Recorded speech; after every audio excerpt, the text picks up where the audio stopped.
Yun mga Kaol Gods, nakita niyo yung sa unang intro pa lang, malamig na.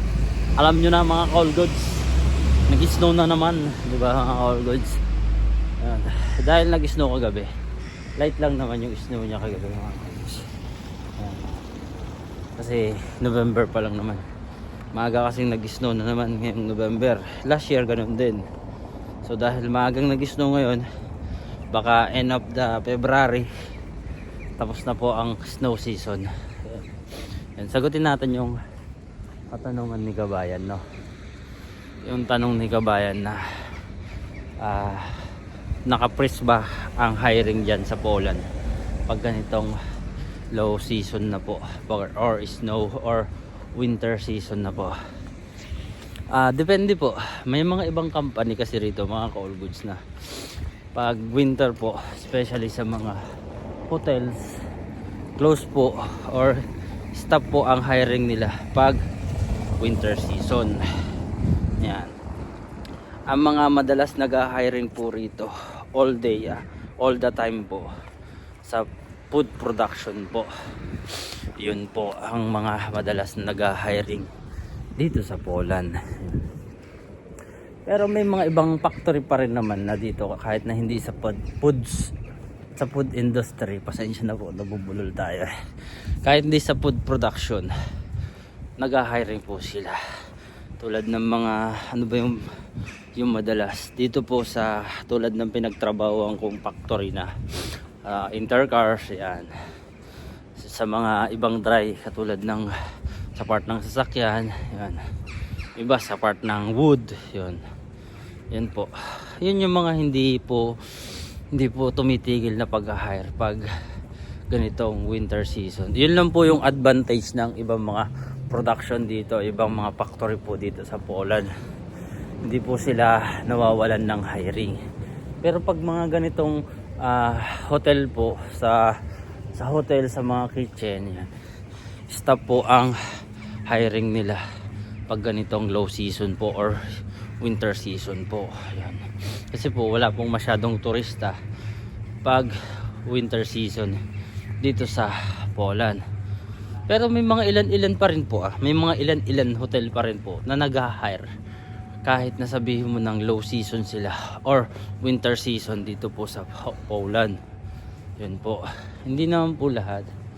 May mga ilan-ilan pa rin pong nag-hire.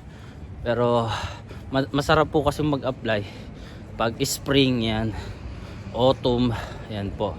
Yan po masarap mag-apply dito sa Poland.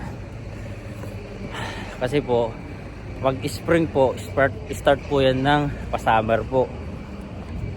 Kaya yung iba po, yan, nagpo-post na po sila sa social media, yung mga ganon. Pero sa mga factory po, yun po, depende nga po sa factory pag nag-hire po sila rito. Yun.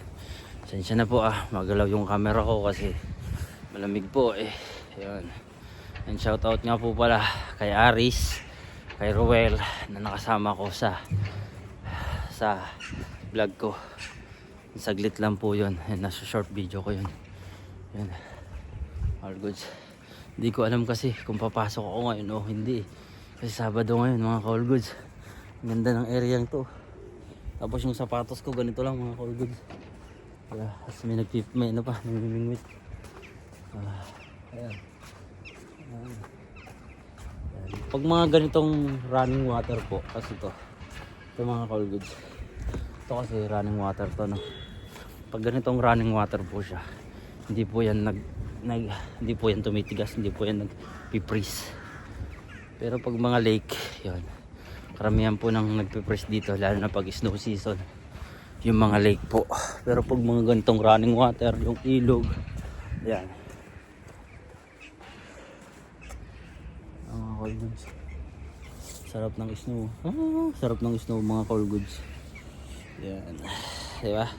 Nung dati buhangin yung hinahawakan ko, ngayon po yellow naman, ice. Pinong-pino, mas pino pa to sa halo-halo. Yan, ito po talaga totoong yellow mga Kaol Goods, totoong ice.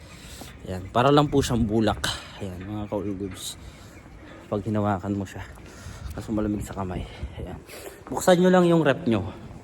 Kung ano experience ng lamig ng ice.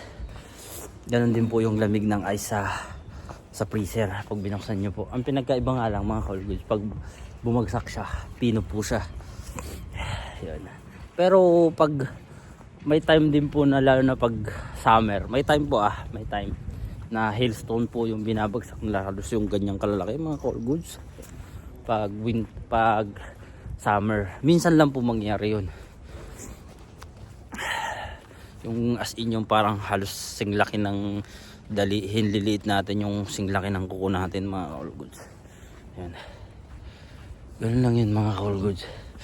Ganun yung naging experience ko rito sa snow. Ang lamig, ang sarap.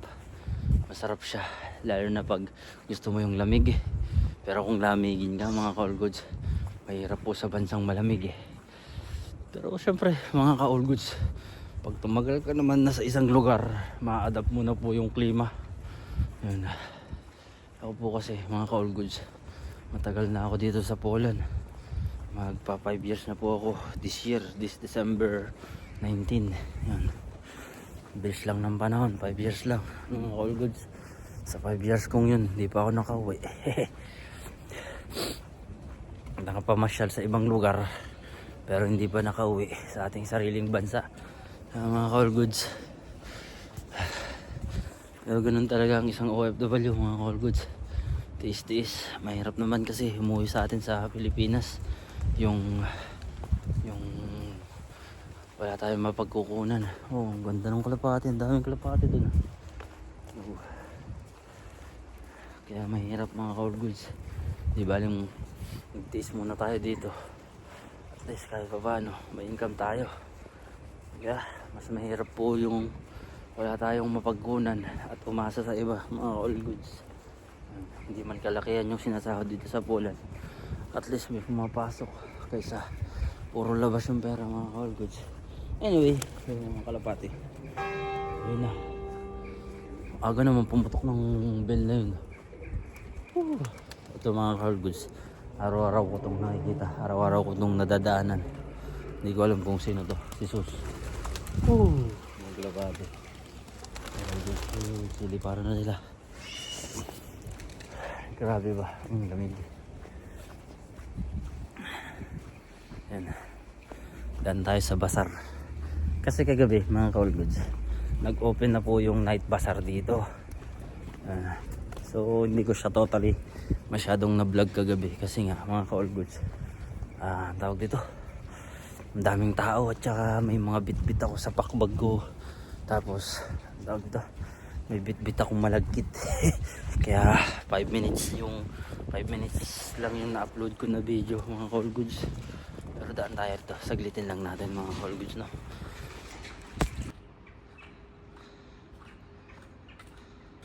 Yun mga ka-all goods, nakita nyo hanggang dun yan mga ka-all goods.